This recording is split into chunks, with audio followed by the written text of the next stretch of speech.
I'm Steve Stonebreaker, and this is Ephemeral Security. We have with us today Dan Nowak, a cybersecurity veteran with over 20 years of experience in the field. Dan, how's it going? Fan-freaking-tastic. Excellent. So I always like to ask this first question. When did you first use a computer? Use or manipulate or define the question a little bit. When did you first use a computer if you think about the first time you used a computer, what happened from there? Did you start tinkering and that kind of thing? My use of technology and compute came in a bunch of different phases over the years. The first machine I had was an Atari 400. Very few people listening will remember what that is unless they're very, very, very old. I was very, very, very young, much too young to actually do anything useful other than play like asteroids. But I did attempt to do some programming. So to think this is early 80s, like 79, 80, and I'm yay big, tiny little guy. Obviously paused for a bit to the mid or late 80s. More Apple technology and some stuff that's like, just imagine old machines with math coprocessors and stuff like that. So computer use became more heavy, say circa 91, 92. And the machines then were rather lackluster. I mean, your average watch has more processing power and memory than machines from that period. Long time ago. Do you remember the first time you got on the internet? I do. There were two seminal moments for that when I realized how cool it was. I was at a friend's house and he was on the net via a UUCP connection to a local university. That's circa 92, 93, something like that. It could have been earlier, but it was around that time. There were BBSs at the time too. It's kind of a blur of memories and activity, but it was in that same window of time where things were starting to blossom and turn real, 91, 92. And did you use BBS? Yes, I did. Unfortunately, I'm one of those. Nice. I still have my Q Modem Pro. I have it on floppy somewhere, the old binary and the old dial-ups. And yeah, that brings back a lot of memories. I assume it's pretty exciting, right? Interacting with real people. It was interesting because it was real people sort of until you got to meet them. Like what was neat. So I grew up in the Chicago area, and what was cool was there was a 2600 scene that did exist downtown, and you could go there and you'd meet some of the people you were chatting with around the BBSs across the area. And that was extremely neat for what's essentially a teenager, right? Somebody very, very young in their life and the way they think about things, and exposure to people beyond your neighborhood. And then if you knew how to manipulate the phone system, meet people internationally. That was extremely exciting because that was before telco world changed and blue boxing and things like that no longer worked. It was super, super fun. It was a gateway drug into technology for sure. What got you into information security? A series of different events, probably bad habits, probably curiosity. So for perspective, as a teenager, I was one of those guys with a mohawk who lived out a stereotype that you could see. If you ever seen the movie Hackers, circa 1995. It's actually one of my favorites. It wasn't that cool back then, and the people weren't that cool and fashionable or any of that stuff, but some of everything in the film in terms of what they showed, I guess the word is tradecraft, right? The way they expressed their desire to hack and break things and do stuff. That was very common. That was true. When you do that as a kid, you just develop a different perspective on how to interact with people because you're busy manipulating technology that no one else understands. And for me, really what occurred was a good friend who was a known hacker in the scene gave me a floppy disk. If anybody remembers floppies, right? People look them up. This was a 3.5 inch. Put it in my computer. I just did whatever he said. I trusted him, which was foolish, right? That's the dumbass thing to do when you're working in the hacker scene as a kid. And it modified my autoexec.bat, right? Which was essentially a startup. It's a startup script for a DOS system. And it was flashing porn on the screen. It was an old GL file. I won't describe what it was. It was kind of nasty. I was like, oh, that's not cool. How do I fix this before my parents get home? There was no good way of fixing it. Right? I just had to, there was no internet. There was no Reddit. The person I would call to fix it was the person who put me in that predicament. Long story short, a couple hours later, I had it figured out, and I managed to work through it, modify it, and get it out of the auto exec and remove the reference. And things just went downhill from there.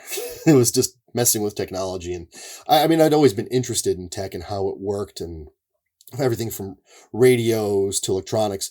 I mean, this is once again, late 80s, early 90s.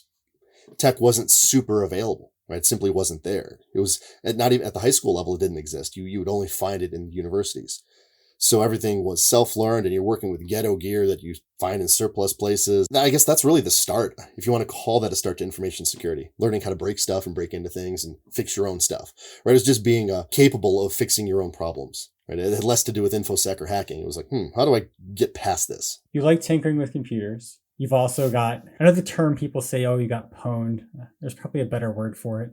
When did you decide you wanted to work with computers? Man, that's an interesting question because I never really considered it. It was just something I did. So I have a history degree. I went to school and my goal was to become a history professor and extol the virtues of different periods of about anything from 100 years ago. And I had a handful of specialties that I actually knew a lot about and really enjoyed. I just kept doing tech work to make money because quite honestly, you could do very well for yourself even in that period of time in the mid 90s as a tech consultant. You do ridiculous money per hour, especially for someone who's like 18, 19, 20, no job experience, no real life experience, but you know how to do certain things. And suddenly you're making a couple $100 an hour going, hey, that's cool. And then that peaks and that doubles and you're like, this is neat. The moment things really changed was when I had a professor sit me down and say, yeah, I think you really would be good at this school. I'll write you the recommendation it was a specific grad school I wanted to go to. He's like, no problem. I don't think you should do it. And I was like, please tell me why. I mean, this is what I've been planning on doing for like at least 6 years. And he's like, well, you're kind of good at that tech stuff, right? Yeah. You know how to hack stuff, break into things. I'm like, yeah, sure. I can fix stuff, hack stuff, break whatever. He's like, you'll do what? You'll have an easier, palatable life than as a professor where you have to publish. It's publish or perish. He walked me through a bunch of his life scenarios. And he essentially talked me out of doing it, out of be going towards that grad work and just focusing on tech. He described his brother's scenario. And this is an eminent professor who's an expert in a handful of different regions of the world. He was the global expert and stuff. So I'm like, okay, sir, it makes sense. And after that, it was just full steam ahead. I was like, let's just go do tech stuff, network architecture. And my background was always hacking, though. It's like breaking stuff was where I came from. That was the core, the nugget, the person who pushed me over that edge. All right, doing tech full time, not just doing this sort of part-time stuff during school. That's really interesting. It was like a pivotal moment then in your life. I'd say it was a seminal moment. It changed. Yeah. It changed directions significantly. I can see the paths of some of my peers at the time and what they have done. And it's very interesting and I respect it. It's just a very, very different path. Did you start in like a regular IT job? Was information security a thing when you started, or did that kind of like become a thing? InfoSec didn't exist until years after I got in the business. And I was doing security stuff. I think the first time I was paid to do security stuff was somewhere in the 93, 94. But that's not what we'd consider security.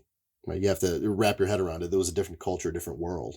Realistically, it was the only options were doing network architecture. And the people at the time, the only folks who actually understood security were Cisco folks, CCIEs. Now it's a certification that goes, whatever. Back in the day, a CCIE was something you actually respected. It was people with years of expertise. They were typically the sharpest one, the sharpest knife in the drawer when you were dealing with them. That's what I was doing for years, network stuff. And then I would be pulled into security things, audits, early kinds of red team stuff. People say, hey, how would you hack into this? How would you break it? Trying to figure out how to break a PBX, documenting it, tracking it. I mean, I did early red team stuff as early as 95, 96. At the time, there was no industry. It was not even a cottage industry. Have you ever seen the movie Sneakers? No, it's on my list. People talk about it all the time. Oh my God. It is like the reference film.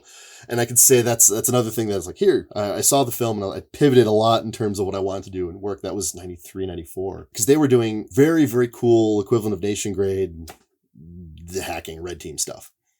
Great cast, great film, very entertaining. And also really good consultants kind of coaching them through how to do stuff because it was extremely accurate for the time, like hyper real accurate. Hackers was kind of fun. It was not super accurate.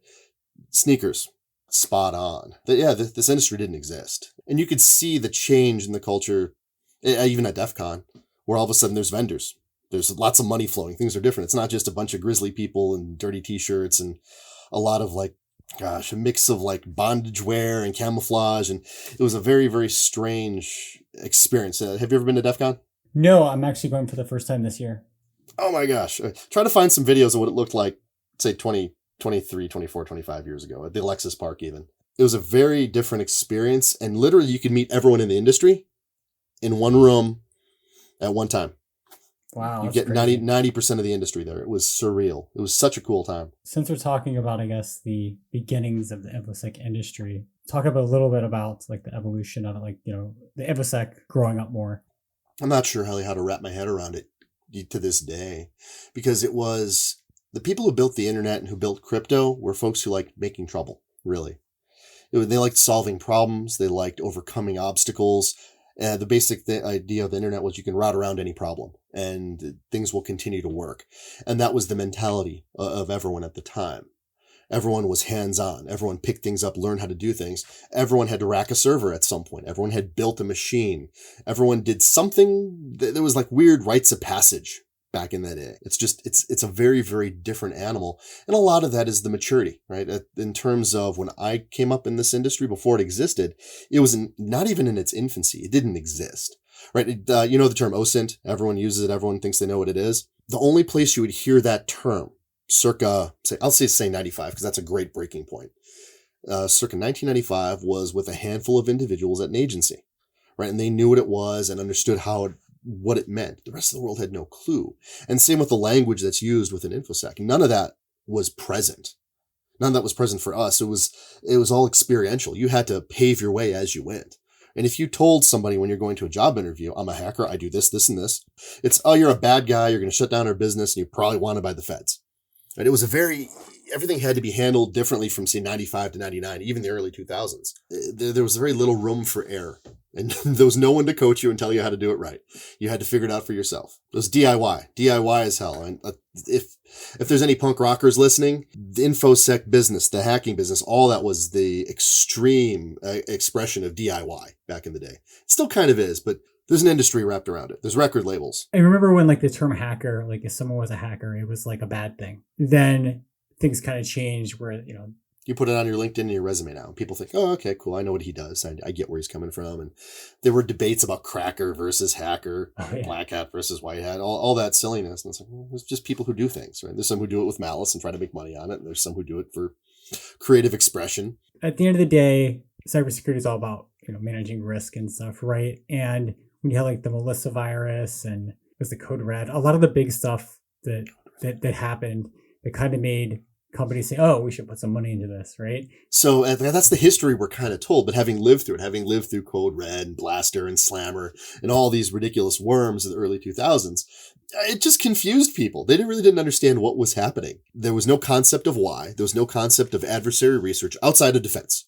The defense industrial complex, no one really thought about it. And even then, I would say the people who thought about that stuff were limited to the intel community. They needed to build assets. They need to do their own hacking operations. So my personal opinion is when this industry went from infancy to like preteen was somewhere around 2012, 2013, when the industry started kind of growing and people realized, oh, we actually need this. Risk-based approaches to business weren't even talked about in 2000. Go back to the 90s. What do you even mean? that didn't exist. There were some in the big four would have those discussions, maybe.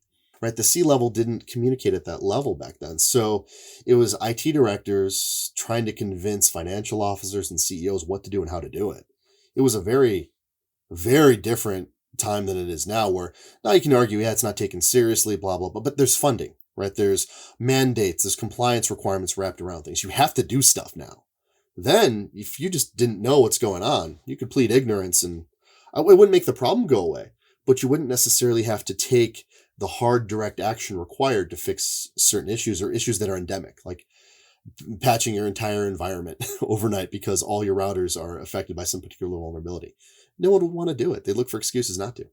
And the sad thing is, like, even if you're like required by like, financial regulations or whatever, and you haven't patched in 2 years, you'd be like, oh yeah, we have a plan to do it. Okay, check, you pass the audit, The amount of arguments I've had over the years about that, well, we can write an exception for it. Yeah, but should we? Does that really fulfill the spirit of what we're trying to do for our shareholders? Is it really a good idea to do this? Right. It's highly subjective. And I bet you places still debate it to this day. I know they do. So we've talked about the beginning of InfoSec. Could you tell me why you're passionate about information security? Gosh, I wonder, am I passionate about information security? I like technology. I like being able to manipulate the technology. So by default, I guess that makes me interested in InfoSec. But by the same token, it's more about how things work. So that was really where my passion lied. It just so happened that hacking at stuff, taking things apart, deconstructionism was something I could do fairly easily as a mental process. That was that came naturally. And then being able to solve problems and help organizations, that was the other side of it. Building tools is really where there was passion, right? How do you actually solve problems? How do you do things better, more efficiently, more effectively at scale and help people and do things better? So the passion really wraps around that and technology itself, less so about InfoSec technologies, because where I came from, there was no InfoSec tech. Right? It was, you spent 3 days downloading a Slackware distribution, right? To get it to run and go, and spend a week compiling the kernel and being miserable about that because it never worked right the first time. Oh, dude, it was surreal. Right? Talk to anybody who was running Linux in the mid-90s. You had to be very nerdy about it, very persistent. I mean, I remember sitting at a conference, later 90s, and I spent the entire week I was at the conference trying to recompile a kernel to work on a specific machine with a specific wireless card. I think it was 1999. And to say it was fun, no, it was challenging. And it would scratch a certain itch, especially when you got it to work and you were able to get it to do things you wanted to do. Or you got systems to do things they weren't supposed to do. That was cool, right? That was a huge win. But there was there were no forums, right? There were people you could talk to. Occasionally there were groups you could associate with. There was no centralized repositories of knowledge. And it's hard for people today to really kind of wrap their heads around it. There was a lack of intelligence, not people being smart, but documented intelligence to pull from. Right? It didn't exist. Google didn't exist.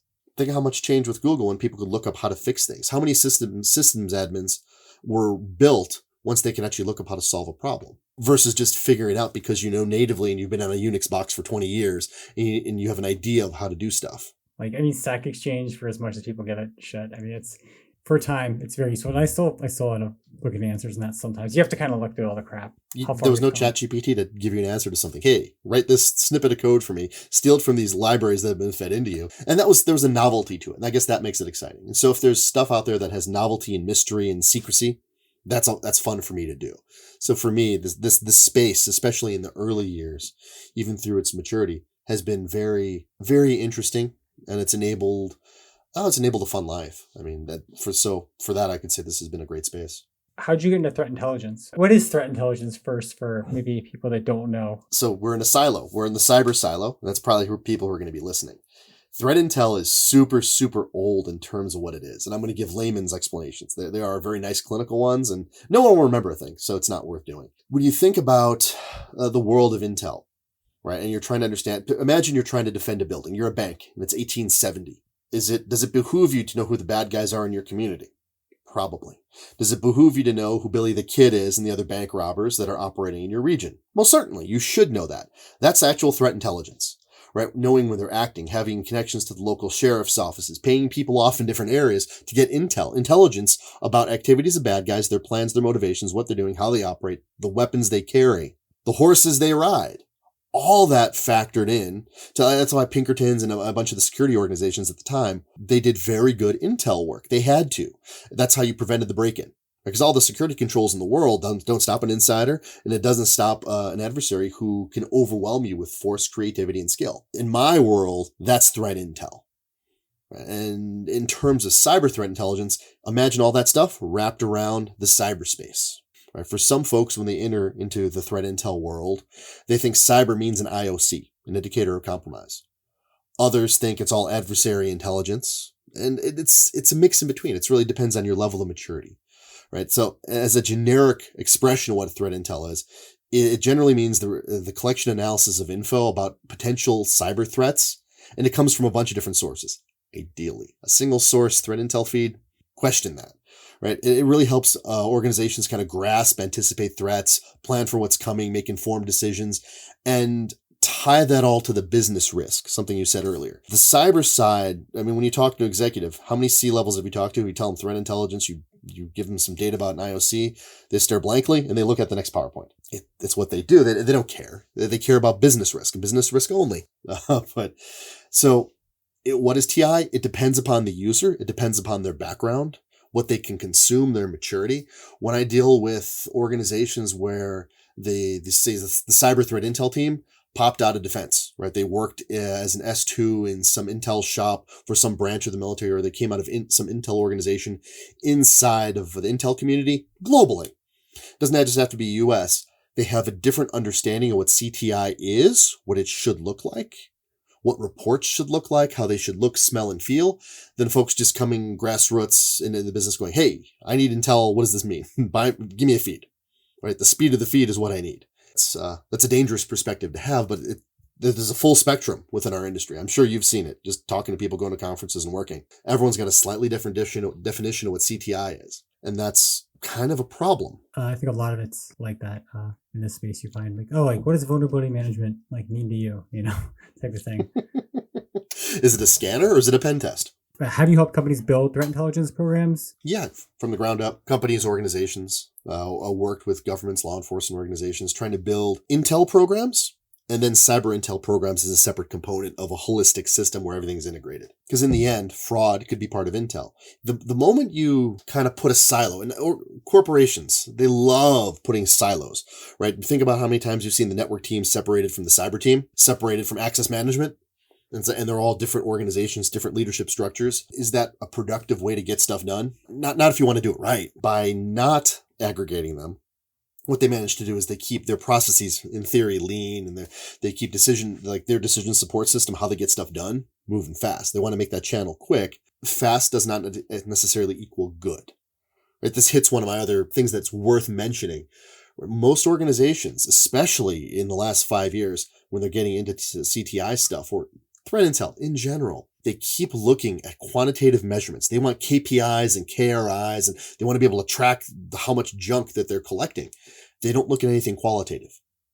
They don't want to see how many attacks did this act. Are proactive measures stop, right? Is it better to have fewer KPIs matched, but more bad guys stopped? Or is it better to have lots of reports and more bad guys breaking in? What's a better flavor, right? And that's the challenge, because no one knows how to quantify CTI, the value of CTI. It's like insurance, right? No one wants to pay insurance. Would you pay insurance if you don't have to? Maybe, but probably not.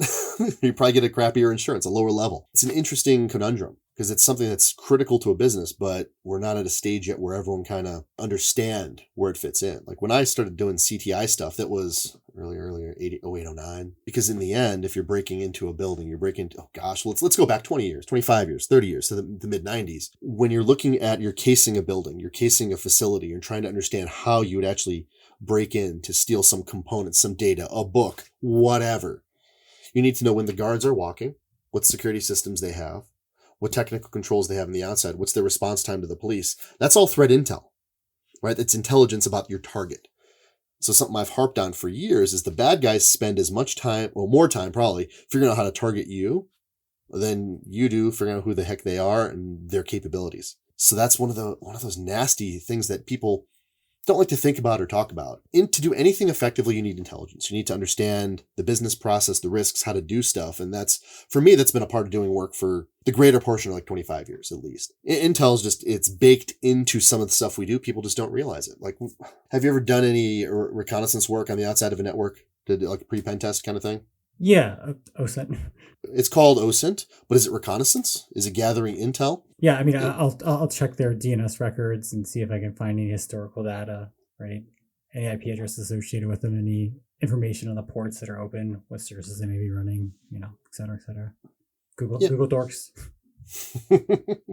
It's just collecting intel, right? And then if you keep it as a data repo, just raw data, that's raw intel. And if you create a report out of it, you make something actionable, finished intelligence. Two things most people also don't seem to know the real distinction of. What's FinTel versus just a data feed?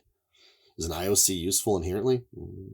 It's legacy data, so I'd question the value of it other than inside of a lab. When are you generally brought in to help build a threat intelligence program? Is there like an event that happens at a company? I won't say there's a consistent catalyst.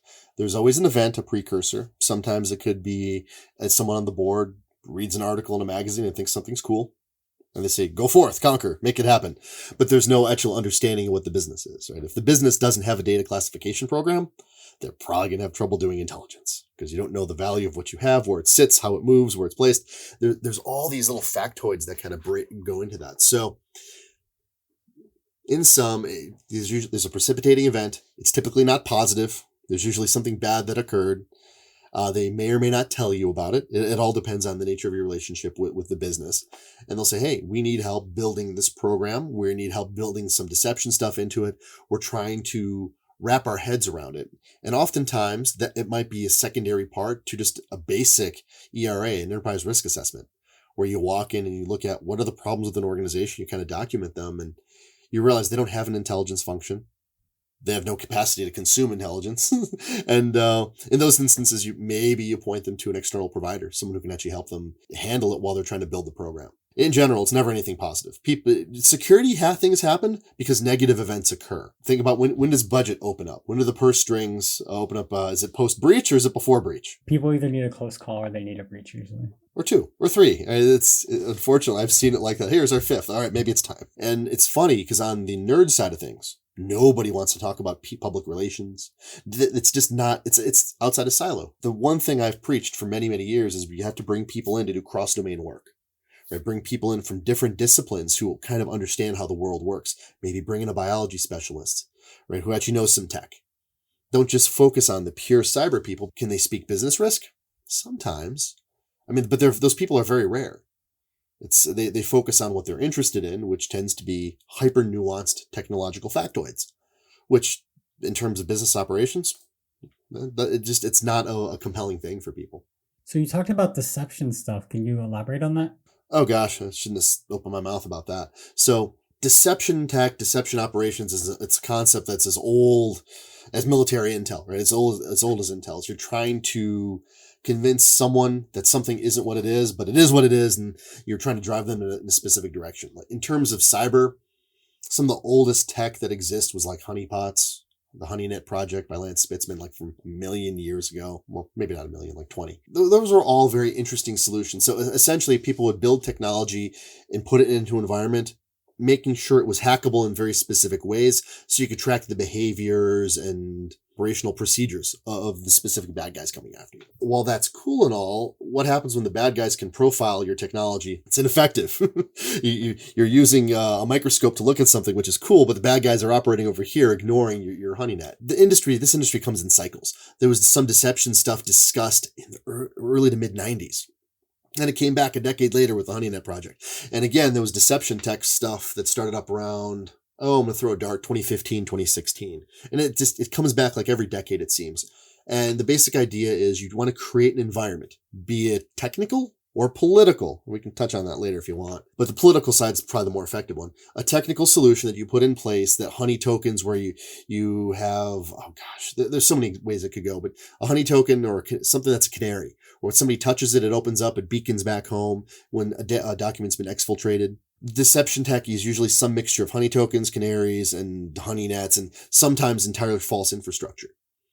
So when people are tiddling on it, therefore it sends alerts and everyone knows that someone's messing around there. And the concept is you have less to look at. So, and in terms of high fidelity alerting, if something pops out of this server farm, there's a problem. No matter what it is, there's a problem. There's something to be looked at. Or the bad guys are insiders and they know what you're doing already. How about that? Is it effective? Yeah. That's a good segue to insider threat. Yeah, and it all ties together. So let's shim those two concepts together. Assume you're trying to build some deception technology into an environment, but there's a bad guy on your team. Someone who, right, maybe they just have a lot of debt and they're willing to sell your secrets in order to pay off said debt or get money from, be it a nation state or some other corporation. Corporate intelligence is big business, right? That's been around since the beginning of companies. And then they know what your infrastructure looks like. They know what your defenses look like. And it's simply easy to sell it to the highest bidder. If they're willing to, if they're unscrupulous enough to do it. And that's, unfortunately, it's a very common thing. And in the West, we really don't look at the world through that jaded lens typically, right? It's like through a glass darkly. It's considered negative and people don't want to ponder how many bad guys there are on their team, bad guys or girls or whomever. Unfortunately, that's something that has to be thought about. Insider threat is one of the most difficult things to counter, to deal with, to manage. How do you do it? How do you manage it? And the generic snapshot answer is what you do is you build a counterintelligence program. And what did we establish 10 minutes ago? Building an intel program is hard and no one knows how to do it. So how are you going to build a counter intel program? And we've done that stuff before too, in fairness, but it takes a lot of effort and a lot of maturity on behalf of the organization. People need to know what they're dealing with and understand it. And quite honestly, how many organizations get their technical infrastructure, much less geopolitics, right? And the way people operate and the mentality of thieves and criminals. If you're not a thief and a criminal, probably not going to think the way some of the bad guys think. Does that make sense? Is it sort of trackable? No, it definitely does. I'm wondering what a good counterintelligence program looks like. Oh gosh, technical countermeasures or human countermeasures or both? Both. So that's it. depends what's culturally available to your organization. So in the West, we have an implicit trust. Right? Even though we have zero trust technology and all this stuff, in the end, we essentially trust each other. You trust your teammates. You have to share things. The society is less jaded than you found in some of the cultures that tend to do very, very well when it comes to breaking and entering and exfiltrating data. First things first, you have to look at the human factors. When you do your analysis of people, you have to be right. Once you get into different silos and you work your way up the food chain into interesting data, and interesting is highly relative, so take that with a grain of salt. Stuff that the government considers interesting, the more sensitive classified zones. There's background checks that should be performed on a regular basis. Regular, TBD, depends on who, where, and why. But it's things that are done in cycles. I argue they're probably not done enough, but in general, in order to retain your TSSCI and your SSBI status and things like that, go through a regular background check. We'll just say that. At the commercial level, none of that expectation is there, right? So people don't want to do that. What you need to do to know if someone's a risk to your business is, are they under financial duress? Is anyone in their family under financial duress? Do their children have problems? And that applies to any of them. And you have to wrap that background check, tie it to social media, tie it to all source intelligence, looking at things on LexisNexis, pulling it all together. And that's not only expensive, it's time consuming, right? Because you need to look at who they are, what they are, their background. Really wrap your head and from a technical perspective, look at what are the possibilities, what's out there, and do that analysis. And that's expensive, time consuming, and invasive, most importantly. So in the West, we won't do that. It's rare to see an organization that's willing to go that extra mile in order to defend its assets. Because the first thing, you need to know who your humans are. What is their state of mind? Is it change year to year? Is there changes in their credit rating? What does that mean? So that also ties to building a counter intel program, but you need to understand who your people are. And then you need to understand your infrastructure, right? And then you need to have mechanisms and infrastructure to see if there's behaviors that are inappropriate, not common or strange, abnormal, different hours people are logging in. And that's sort of like where the new identity tools kind of come into place, and people are trying to map who when you log in, what you have access to. And that's technology, once again, on the defense side goes back 20, 25 years. It's hard to implement. It's difficult to manage. So we're looking at solving very complex problems with very complex solutions. And that's not something as an industry, and you can correct me if you feel I'm wrong, but it's not something we're terribly good at. We're good at solving simple problems with blanket technology, moving on to the next one, doing our best with it. It's because this is the human factors piece. That's just a tough nut to crack. You also have to wonder, like, if you can embed unique GUIDs in all of your files, right? That are, if it's like a PDF, right? You could put some white text on it with a unique GUID. And then your DLP could intercept and say, like, oh, there's a high rate for these specific GUIDs or whatever, right? Of course, if it's an insider that's how you get around that, then you got a different problem, right? Who watches the watchers? Exactly. I guess maybe you could do file access, right? You would need all the reads and writes to the system, et cetera, et cetera. I mean, you can go down a rabbit hole with this stuff, probably. Maybe we could talk about some of the reasons that a company may want to implement a stringent program that would help look for insider threats and detect them, and maybe some true positive cases of insider threats. So counter intel and doing that type of insider threat work, super cool. Do you have your basic technical hygiene in place? If not, don't worry about the rest. Don't even worry about it. Patch your stuff. Figure out how to get a vuln management program, a patch management program, and figure out how to work with your HR to ensure that you don't get malicious elements into your organization. That's a priori, number one, what you do. Everything else, scrap it. I mean, it's just not even worth thinking about. Because if you don't have those fundamentals, the rest is going to be insurmountable, and it will end in flames, and everyone will be angry, and whoever started that program will get smashed. Hygiene first. Threat intel next. Understand who the bad guys are, how they think. And maybe, just maybe, you can run some of that stuff in parallel in terms of thinking about how to do insider threat inside of an organization. So I can tell you, in some of the big tech organizations, inside the Fortune, say 250, that do insider threat work, that do some counter intel stuff. Counter intel doesn't live within the technical domain usually. It lives within the FISEC world, the physical security world, which is typically retired bureau people. Sometimes it's retired military. So they're focusing on building counter intel without factoring in a technical element. And that's kind of the disunity. There is no bridge between the physical and digital worlds, at least not yet. You're starting to see it happen. And interestingly enough, with some colleagues and I, we wrote some white papers on this topic 20 plus years ago. Right? What would it be like to actually integrate physical and digital and try to create it as a robust, comprehensive system inside of a corporation? I tell you, it's not a common thing. You just do not find it. You don't run into it. Maybe it's budgetary. Maybe it's cultural. There have been cases where somebody needs some money and maybe they get approached by someone to steal some corporate secrets. But there's also nation states try to entice employees, companies in certain industries, steal intellectual property, right, and give it to that nation state. There's a litany of experiences that I've had personally that I can talk a little bit about. And then in terms of public events, no one ever wants to talk about it because they don't like expressing how they've been pillaged by some organization or some foreign country. Right? No, because it affects their stock price. There's like a negative value for talking about it. So if you actually see it in the press, it's because it was so big and so nasty. Like there was a major IP theft from a company called Polamis a million years ago. It was 2017, 18. Where it was ridiculous, the tech that was stolen. It was by a nation state. I'll let you guess whom. They were building technology at scale. It happens, I would say, on a daily basis. It's just most organizations don't know.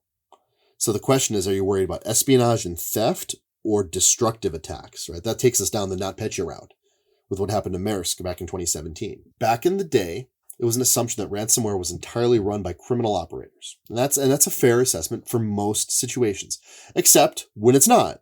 And in this instance, to keep the story from going on for 15 or 20 minutes, a series of organizations operating in Amsterdam and Greater Holland were attacked by a very particular, I'll say it looks like a criminal group, but it was using nation state tools and nation state methodologies, but they were using ransomware. Right? It was ransomware that was actually cover for a wiper. There was no way to actually pay the ransom. So long story short, they had a takedown effect, essentially a nation shaking their stick at these companies for doing business in Ukraine. And why do we know that? It was because they were doing business in Ukraine. It's a little bit of conjecture, but long story short, 4 organizations were taken down very hard for 6 to 8 weeks apiece to the ability of not able to move ships, not able to move product, not able to function. It was FedEx, Merck Pharmaceutical. Those are the big names. And there were others involved. They were all doing business with a very specific software as a service vendor in order to process POs out of Ukraine. The running story is an element of the Intel complex inside of Russia, likely the GRU, used that vector to push software updates through a supply chain attack. Right? And that's very, very mature for 2016, 2017, not from a technical perspective, but from the process of compromising the environment. They could have broken in, they could have stolen money, they could have ransomed. What they did was they shut down the business.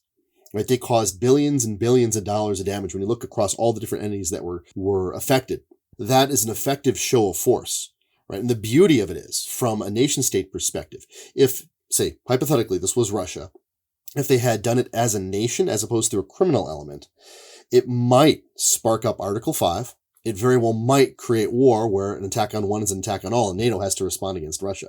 Digital creates a physical and kinetic response, and that is essentially World War III or IV, depending how you want to define the world wars. So what they did was they ran it as a criminal op, they shut down the businesses, and lo and behold, those businesses weren't playing in Ukraine so much anymore.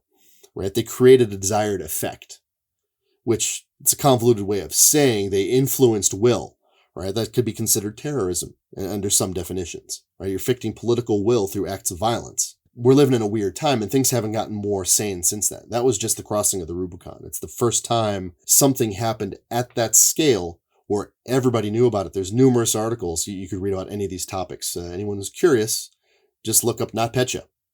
Wired has a number of pieces. There's great stuff out there to look at and try to wrap your head around what exactly happened. Yeah, so I mean, you have to wonder, like, that's one way to take down some companies, or for the desired effect, right? Don't do business in Ukraine, but like taking the companies offline, really affecting them, right? There's also manipulating data.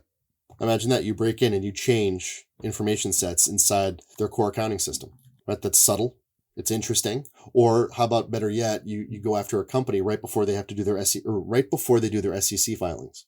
You create a ransomware attack that's guaranteed to delay their SEC filings, which is going to affect shareholder value, which can tank a company, right? That's large scale effects. That's no longer, is that a cyber problem or is that something else? right? There's no right answer, but it's something to think about. Who handles that? Right? Where does it go within a corporation? Is that a PR problem? Is that legal? The cyber team's going to be there because they have to deal with it. And more than likely, like Kroll or Mandiant or CrowdStrike will be there. Really, where does the responsibility lie? Think about this too. What does a cyber insurer have to say about that? They don't like it if a nation state attacks you. But if a criminal does, it's a different game. Acts of war tend to be exceptions for all insurance policies everywhere. Acts of God, acts of war. So it's very subtle. I think, and when you look at the Maersk thing, should you get bored enough to go dig into it, look at what was claimed in terms of insurance and see what you can find out. In the end, no one likes saying we were taken down by a nation state. Nobody, because their cyber insurer won't cover it. And there's a loss of faith in the business. If it's criminals and something else, and in groups of that nature that are just a little left to center, a little funky in terms of how they do business, gives them a lot more flexibility in how they respond to problems. So no one's compelled to say the CCP and their hacker groups out of whatever, the PLA and the MSS and the PLA-SSF came after us. It's not in their interest. When you hear that, there's some other reason that's being put out there public. Because in the end, every nation plays the cyber game. Every single country is somewhat involved. There's just some who tend to be better at it and a lot more brazen in how they do business. One country in particular that has something called Made in China 2025, to be specific. Would you be able to talk a little bit about Made in China 2025 and I guess some of the effects of that? When you look at China as a world power, it has to be handled very carefully. Essentially, to run a business inside of the nation, you are tied to the gov, right? It's very, very different than what folks in the West are accustomed to. If you've never actually studied the culture, it's a rabbit hole. We could spend hours talking about it. And when you look at what Made in China 2025 is, it's essentially a 5-year plan. And you go back to the history of the current government of China. You can look at from when Chiang Kai-shek left power to when the Maoists took over, and you go back to the 50s and the early 60s, and you start seeing the youth revolts. There are always a series of 5-year plans, structured plans. When you deal with that particular nation state, there's others that operate in a similar manner, but this nation is very particular. This culture is very particular in that they think about things in a generational manner, multi-generational warfare. But in general, who has a long view that's 5 or 7 years out, 10 years out, 20 years out, 50 years out? You simply don't see that. Whereas in some of these other cultures, you do. It's just inherent to who they are, how they do business, how they exist. For me, Made in China 2025, it was simply part of an expansion plan that they were working out since the 60s. It's just the next step, the next phase. For folks who've never read about it or heard about it, the basic premise is they're trying to build technical superiority, build more manufacturing capability, be the equivalent and supersede everything else in the rest of the world. And they will do that by buying, stealing, cheating, whatever it takes in order to facilitate that objective. Once again, looking at the history of this government, you go back to the 60s, when they started doing the Belt and Road Initiative officially. Let's look at what they started doing in the 60s. They started buying ports and building roads in Africa, and they started making international investments long before any of these current strategies were in place. Right? A lot of folks like to talk about unrestricted warfare. It's a book that was published in a series of texts that were put together as a book in 95, 96 by 2 Chinese colonels. And at the time, they were lauded as heroes, and now they're kind of considered outsiders. We don't really take them very seriously, even though the model they proposed for anything goes war has been going on since the publication, and likely for years before, right? Because in the end, that publication was the manifestation of years of creative work and structural building inside of the military, trying to build out those said capabilities to, if whatever it takes to take down a nation. Move drugs, economic warfare, culture war, right? All different flavors of warfare that, once again, have nothing to do with cyber. Wild in that what's happened in the tech revolution since the 90s is cyber is that vehicle to shape culture. Cyber is the vehicle to affect finances. Cyber is the vehicle to affect trade. Create small outages in different places, you affect the economy. If people can't do transactions, they lose faith in a system. Everything is built upon confidence in our world. Economies are based upon confidence. Long story short, Made in China 2025 is just part of a multi-pronged attack to take down the West and bring the Middle Kingdom up to ruling the world. That's their rough plan. They're doing a pretty good job, realistically, of how they're achieving global dominance. I mean, when you think about telecommunications, are you familiar with a company called Huawei? A name that should not be said? Yes, I've heard of Huawei. Huawei, despite many protests, there's Huawei components in U.S. infrastructure. Any country that's trying to build up, the Huawei gear comes in at a deep discount against anything produced in the States or by Siemens. So what do you do by default in the West? you go, unfortunately, to the lowest bidder in spite of national security risks. Essentially, what they're doing with Made in China and the unrestricted warfare, and it's one of the prongs in that system that's being used to prop them up, push them forward, and they're looking out 50, 75 years. It's something we'll be dealing with for the coming generations. Any cyber pros who are getting into the business now, you'll be dealing with the same headache 10 to 15, 20 years from now, guaranteed. It might look different, feel a little different, but this is I guess this is the stage where we can see some of the activities uncloaking, where we're starting to understand what it looks like, how brazen it is. And there's some stories that I wish I could share, but that just describe how little the country cares about being caught with some of their activities. It just doesn't matter. Because in the end, the agenda moves forward. Maybe the Americans are too nice. The West is too nice in general. We're very accepting. We're very, very tolerant. And it's unfortunate because diplomacy is not what's respected in some of these cultures. I want to call them mafia cultures because that's not really accurate. It is for at least one of the countries we deal with. We call them our friends to the east. You can guess they're at war in Russia or with Russia and Ukraine. It's those fellows over there. That war machine does things in its own way. But the way the CCP works is very, very, very blunt. And in the end, they have a lot of humans to throw at problems. So when people get caught and things go on, they just apologize and they move on. To try to even quantify the way they freely operate is very, very difficult. They'll hire insiders. They'll do brazen hacking. And we have records of this stuff going on from the early 2000s, from both the defense side and the corporate side.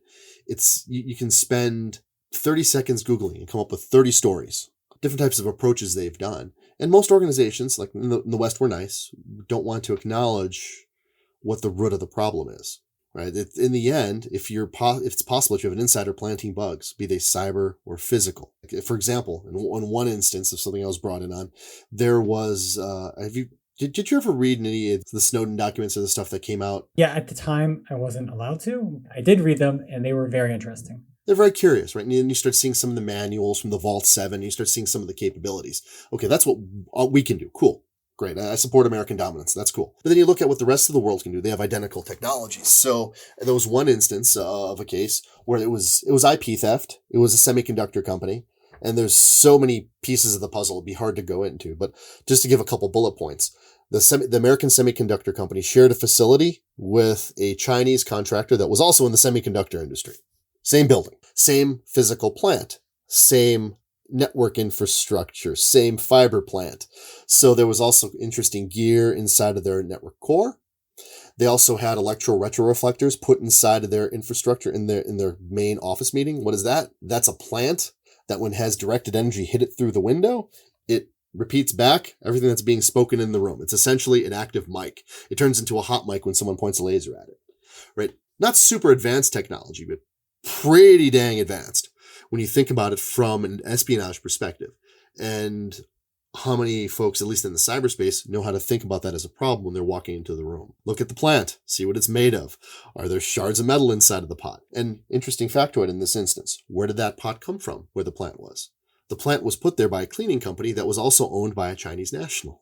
Right? So it's this web of conspiracies. You couldn't make it up and put it into a movie. People would think, oh, this is impossible. And here it is in real life. I'll say it's on the East Coast of the States. And it's like, oh my gosh, this is very real. It's very tangible. And even when faced with the very tangible, very real facts of what was going on, can you just want to take a guess what the executives and the board said about it? Utter disbelief. It's like, well, here's the evidence. Here's the mic. Here's your other stuff. Here's these other problems. Here's this tap that's been put in your network here that's capturing all your outbound internet traffic. It was very, very interesting. And it was, for me, this is years ago, but it was very enlightening in terms of the mentality, the groups we deal with here stateside and how we just don't want to acknowledge what's really going on. There's obviously a variety of reasons. Some are political, some are cultural, but it's in the end, if you can't identify what a problem is, quantify it, you can't fix it. You were talking about just some of the instances of espionage. I'll just review a few that the FBI released. I'll probably butcher the names, but Yang Qingyi, a Boston University researcher, she was accused of acting as an agent for the Chinese government without proper registration. So she lied about her military service and conducted research for China while collaborating with senior PLA officers. So she became a researcher at the Boston University, lied that she worked for the Chinese government. Another one, there was Zhang Zhouhang, a Chinese national sponsored by Harvard. They were charged with smuggling biological material and research to Beijing, and he admitted to stealing other materials, right, to further research in China. Individuals will steal intellectual property. I think there's a case where somebody kept popping up in very specific fields in the middle of nowhere that had corn that was like 8 years ahead of China's corn, and they would steal these seeds, right? And they eventually got caught.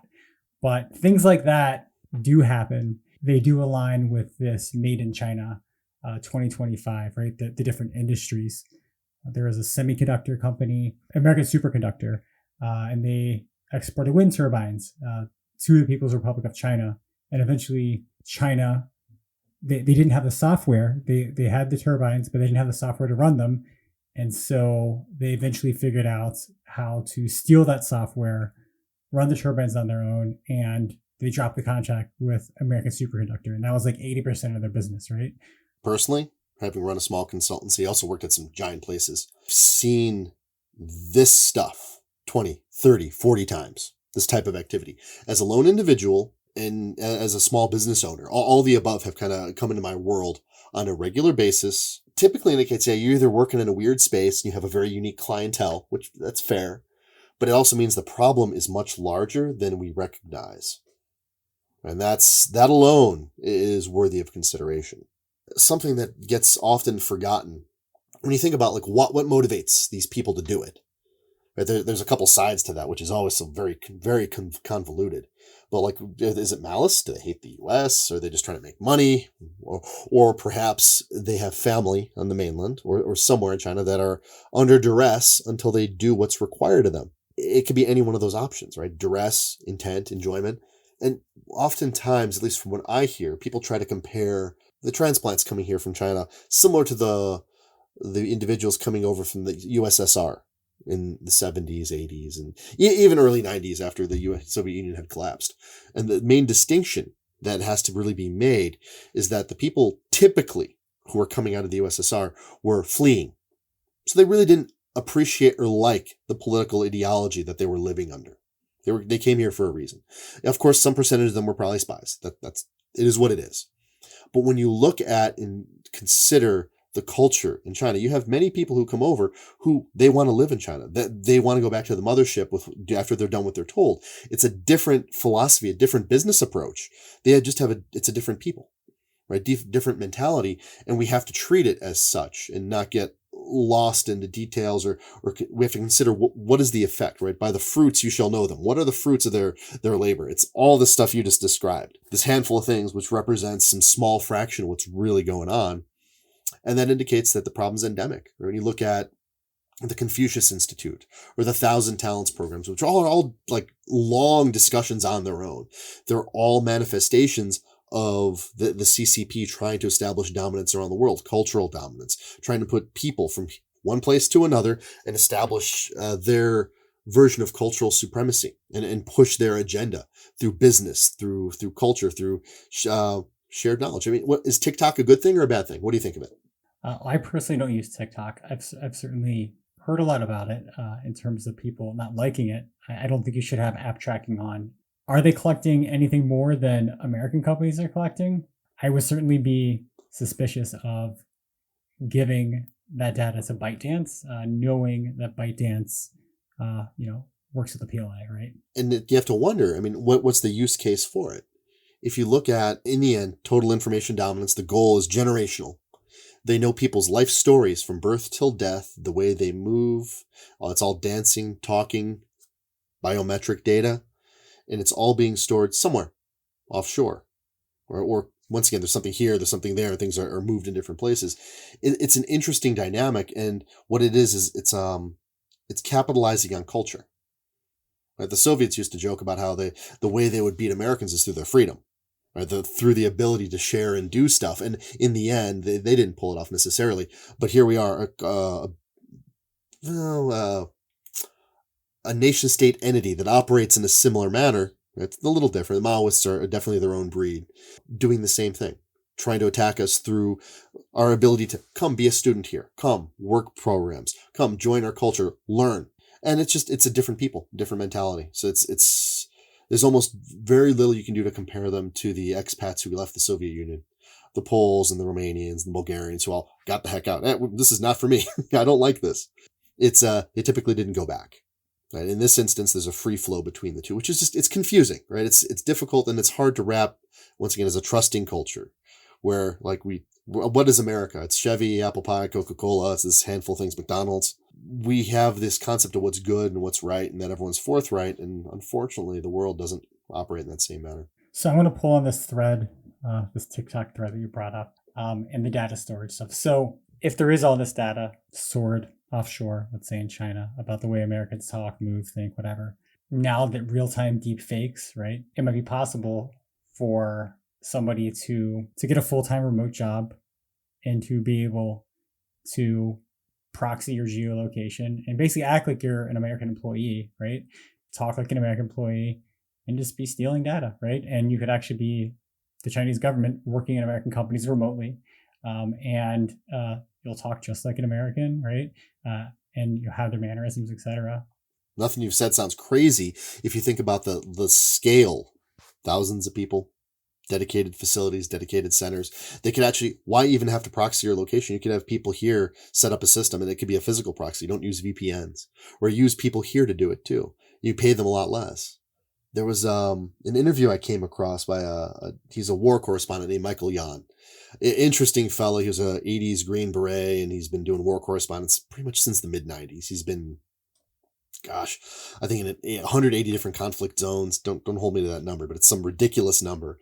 And he's been involved watching the CCP over the last 30 years. And he's been hanging out in the Darien Gap. It's this area in south part of Panama. It's essentially where Latin America meets LATAM and people pass through to go north.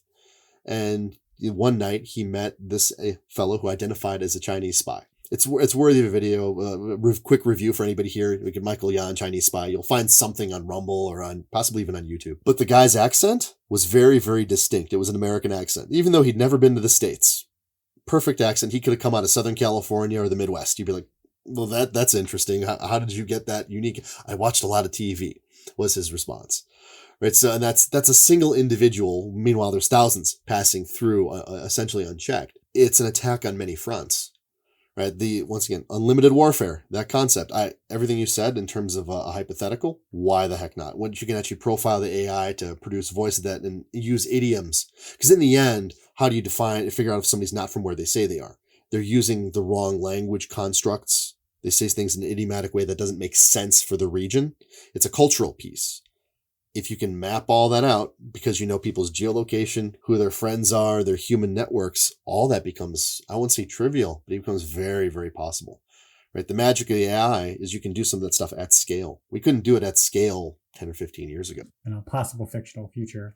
If you think about like ransomware, right? Like what's ransomware going to look like 10, 15 years from now? Is it going to move over to the physical world, right? The advent of driverless cars, right? Is it going to be pay-as-you-go ransomware, right? That like, okay, well, I have some ransomware on my car, so now it's going to cost more to fill up. Or is it going to be like, speed 3, right, in a Tesla? And you're locked at that until you pay the ransom. I mean, it's the bad guys are always ahead of the good guys in terms of defense has always been, it responds and reacts. Reactionary stuff is very difficult to defend against. So I think what you're proposing is 100% possible. And I don't think it's going to take 10 or 15 years, 3 or 5 or whatnot at most. We're going to start seeing it. And in the end, the only way to stop that is more controls at the board level, right? At the chip level, the board level. Has trusted computing helped us at all since it came about? I don't know, ransomware is still doing pretty good, even though there's TPM modules and systems. So how does that really help us? It should make us all pause on that much automation. I don't think it's going to stop the Titanic. The Titanic's going in that direction. Full automation for everything. Drone deliveries, essentially drone vehicles. All the basic concept that our military has is large-scale drone warfare. UAS is doing the majority, the lion's share of the work, and then special teams doing other stuff. So I don't know. What you describe is pretty dystopic, but it's also very realistic, right? Because in the end, when we look at ATM or gas station where you do a credit card, it's a point of sale system running some kind of crappy old Linux, right? BusyBox or some equivalent of it, right? That has vulnerabilities from 2008 that will never be patched, never be worked on. Or maybe it's some Windows variant, right? Maybe it's Windows XP living under a skin. And that doesn't really end life, right? Because it's not really Windows XP. You don't need to patch it. It just lives in this environment. So unfortunately, I think it's very realistic. And I think the defenses will come. They will have to. But what are we going to see in terms of... everyone likes to talk about a digital Pearl Harbor, and I don't. It kind of gives me a headache to think about it. But the term is just overused. But we're going to have some events, right? The precipitating events that force change, that force people to do things a little better. And I guess that's the only hope, right? All the bad stuff that comes does force people to tidy up their infrastructure. Gosh, what made Microsoft one of the security leaders in our world? It was all those things you mentioned at the very beginning of our talk, right? It would like Slammer, that stupid thing. Just the series of problems they had from say like 01 to 04. And all of a sudden they started building a real SDLC. They brought in smart people to rebuild how they did business and made sure they did things in a better manner to minimize those types of issues. Especially when you have millions and millions and millions and millions and millions of lines of code. You need to do things at scale. So as awful as it is, it's going to force progress. And the bad guys force us to make progress. Like the most interesting tech we have and we use was essentially spin-offs from the war machine. Jet engines, cool stuff, all came out of World War II because we had to make rocket ships. We went to the moon because of that. So this will do the exact same. So there is a positive spin to it. So it's not entirely dystopian, but it certainly feels that way, doesn't it? Yeah, definitely. This might be a good segue to Defcon, right? Because a lot of times stuff will be surfaced at Defcon, right? Like, this particular attack is possible, right? Like we can stop a Jeep at 60 miles an hour, right? With our computer, that type of thing. So I am going to Defcon for the first time. Do you have any advice for what I should do with my cell phone? How much does it matter? Right. I guess it depends. I certainly would not want anyone intercepting my traffic, right? My friends and I, we put together some documents on this, trying to dispel myths. It really depends on your personal threat model. Personally, I would bring a disposable device. Depending what it is, it depends on how much money you want to spend, how much time you have. It's all about a threat model, right? Managing your risk and what your perceived risk is. If you need to do work stuff, make sure you're actually prepared to do work stuff in Vegas and accept that risk. I would say that DEFCON is the biggest hacker event on the planet. I'd say nations of all sorts come and bring their collection teams to experiment with new technology. Up close proximity stuff, large scale things that require power, like power in space and large physical units, big antennas. It really all depends on how much you care. I personally would, and I have for years, and I might bring a real device with me, but it would sit in a Faraday bag. It would never be brought to the conference. Probably not be brought on strip. It wouldn't be brought anywhere near the event. And that's that. And I'd probably turn it off long before I get to Vegas. Probably, for me, I live in northern Arizona. I'd be driving. It would be off probably before I leave my home. Quite honest, I wouldn't even bother running it. I'd just go to the disposable phone right away. Migrate your communications to it, set up your forwarders, and don't think about it too much. Or don't do any of it, right? You might be lucky and not have issues, but I've seen all sorts of interesting things from a forensic perspective on devices that came back from DEF CON that did go crossways with systems that were trying to interfere with their communications in one way or another. Can you elaborate on some of that? Handsets with unique firmware that was different than when they left. Devices that then did persistent reboots or that had unique malware on them that would not go away even after a rebuild, which means something updated firmware. That's weird and that's not common. It all depends on who you are, and not even who you are or where you are. It's who you're in proximity of. If you're next to a group of interesting people, and in DEF CON, you can't tell the difference. Everyone looks the same. And you'll find that I'd be like, oh gosh, I don't know who's a Fed or not. And I can't tell because it's DEF CON. Everything's kind of merged together. It was very distinct 30 years ago, mostly. Now, you can't tell one from another. People are all hanging out together because it's just a big, giant, technical metastasizing zone. If you have somebody intercepting your email and your communications, how would you ever know? How would you prove it? What I've found and experienced with people saying you don't need to do any of this, well, that's cool. Maybe you don't, and maybe you don't have to bother. And leave that if someone chooses to take that approach, it's totally reasonable. It's also, they might have just had good luck, right? And good luck tends to reinforce bad habits. Good habits, when you're going to an event where everyone's hacking everything, means you don't bring your stuff that you want to be hacked. To me, it seems like common sense, but there's been a debate about it in the community forever, and it still boggles my mind. It's to a degree, it's common sense. And why do I say this? Everyone's, oh, Defcon, you're being silly, you're overkill. When you think about corporations and the rules they give their employees when they go overseas, when you go to China or when you go to any place in Eastern Europe, they tend to have very specific rules about how you handle your data, the technology you bring, and what you bring back. The wise companies, the ones that we've advised, they tend to issue a laptop, issue a mobile phone, say keep it on paper, don't leave your thing in your hotel room, and don't say anything you don't want to be recorded. Defcon is essentially, it's a no man's land for technical security inside Vegas for that week, right? You have members of the CCP teams coming here. You have teams from all over the world, or representatives who might not be official, right? They're unofficial cover. They're coming here just to do stuff. That's something that requires pondering, right? You think about what your model is and how you approach it, but you can't go to their countries and do this stuff typically. Right? So our country is a great place to do experimenting and testing and, quite honestly, messing with each other. It's prank time. So you might not be caught in something scary. It might just be a prank, but it'll still cause you a headache. So we only have so much time left, but I do want to touch on a thought experiment. I read something you wrote about how like your phone number, using that as like, was a second step authentication, right? Like how it's a really bad idea, right? But wouldn't it be interesting if we could have like proxy numbers, right? I mean, even like, sandboxing, if you think about like the like iMessage exploits, right? Where it's like you don't even have to interact with it, right? And your phone's hacked, right? So it's like, okay, maybe we should have like a sandboxing service, right? For iMessage type of thing. To your point, there's something interesting going on. We look at some of the stuff Google's done and the way they're integrating a couple of their teams, like their exploit dev teams and their TI teams. It's clear that they're putting a focus on that grade of spyware. Stuff like Pegasus that NSO does.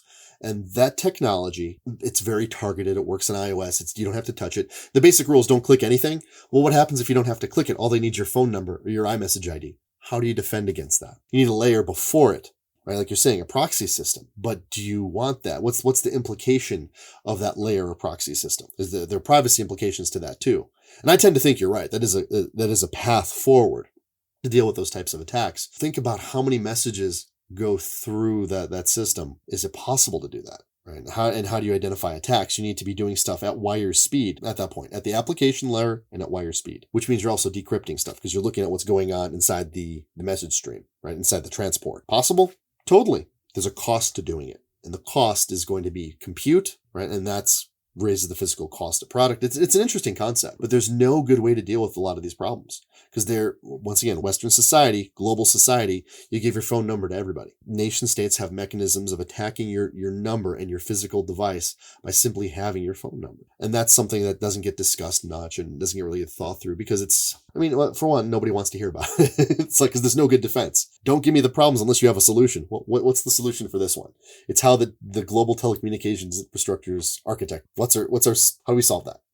If there's a journalist, right, and they came to you and they're like, okay, what can I do to protect myself, like with my mobile phone? What would your answer be for that? For them, it's extremely difficult. And this is actually something we've done many times. Worked with a variety of journalists and tried to help them because, for one, the journos tend not to be terribly technical. They're quasi-technical at best. They're not you. They're not me. They're not anybody at Defcon. They are writers who understand cultural movements. So you have to teach them how to think about the problem, explain what it is. Typically, to do security protocols and OPSEC well, it's a lot of headache. And honestly, they don't want to do it. How would I say to do it? Well, use applications. Don't use your phone number. So like whatever it is, be it WhatsApp or Telegram or Signal or whatever you want, use that. Do not have it bonded to your real telephone number. Have it bonded to some virtual number so that your physical number isn't affected. Because in the end, if you're doing national security reporting, who's coming after you? Is it a criminal group or is it a national team? That's the NotPetya fiasco, right? Where you have a national team acting like a criminal group. So when you're an open civ, right, open communication like a press person, it's so hard to do anything because in the end, they're getting documents from people, Word documents. How easy is it to embed stuff in a PDF or a Word document? Trivial. So they need sandboxing. Honestly, they need a nerd. They need an embedded nerd to help them solve problems because it's to teach them how to it's so wrong to say reverse engineer, how to analyze a PDF to look for an issue. It's time consuming. They don't know how to do it. They don't have the core skills or the tools. And chances are they're going to get hacked in the process of doing it. It's building them a series of protocols that they can follow that are sensible. And there's a couple manuals online that sort of technical, how to do it, how to do research online without exposing themselves using Tails. Yeah, Tails, for the people who don't know, is just it's a bootable OS that automatically, it's integrated with Tor, the onion router. So it's integrated into the Tor network. And in theory, nothing leaks through it. And anyway, it's a neat system to play with. But in the end, freeware, there's risks with all these tools if you don't understand how they work, if you don't get how Tor works, how onion routing works, if you don't get anonymity versus privacy and the distinction between them, right? And most of the journalists don't. They at least don't know the nuance. It becomes very difficult to help them. So I started a new thing called the Pick of the Week. It can be anything from a website, a book, a movie, TV show, etc. It does not have to be security related. I'll start first in my Pick of the Week. Mine is the TV show The Americans. And the description is, at the height of the Cold War, 2 Russian agents pose as the average American couple, complete with family. It's a very good series. It's I think like 5 or 6 seasons. It's like in like the 80s of the Cold War, and they're doing spy stuff, and they're this couple, the neighbors next door. What's your Pick of the Week? By the way, I love that series. Was very well done. Their consultants were excellent. There was like obviously some unrealistic stuff in it, but so much of the 80s tradecraft in terms of how they were doing shortwave transmissions. It's very historically accurate. It's worth watching for nerds out there who want to know what things were like back then, at least from a cultural perspective too, to understand what the Soviets meant to the United States, especially say you're under 45. You've never seen it. You didn't experience it. You could live it through that series. From my side, I would pick 2 things. I was introduced to an AI enhanced Clippy. There's an AI version of it, so you can actually plug it in. What's it do? It can answer questions. It can help you with anything like, let's say hypothetically ChatGPT can help you with. It can help you with that. That's hilarious. So some generative AIs behind it. Oh, it's somebody's perverse idea of funny, but it's kind of cool. That's actually kind of nice. Maybe Clippy's been reborn now, and it's helpful. Useful. It's actually good for something, maybe. So Clippy made me happy, and I think everyone should watch. If you're into barbecuing and smoking meat, the Meat Church guys put together a video on how to do beef ribs with a partner, and it's absolutely freaking awesome. It's called the Whiskey Bent Barbecue, and if you're into barbecue, you will be having all sorts of issues while watching this episode. It's incredible. Whiskey Bent Barbecue. I'll send you a link. I'll put it in the show notes. So is there anything else you wanted to share today? No, we've covered a lot of topics. This has been a fun conversation. Thanks for bringing me on. Yeah, definitely. Do you have any parting words of wisdom? Wisdom, hey, you're asking for a lot from me, but I would say stay curious, spend your time digging, researching, trying to understand why things are the way they are, right? Because the answer is very rarely clear. Look for the root cause of things, be it political, human, social. Dig deep, and it'll serve everyone well in their lives and their career. Awesome. Well, thanks so much for taking the time to come on the show today. I appreciate it. My pleasure, Steve. Anytime.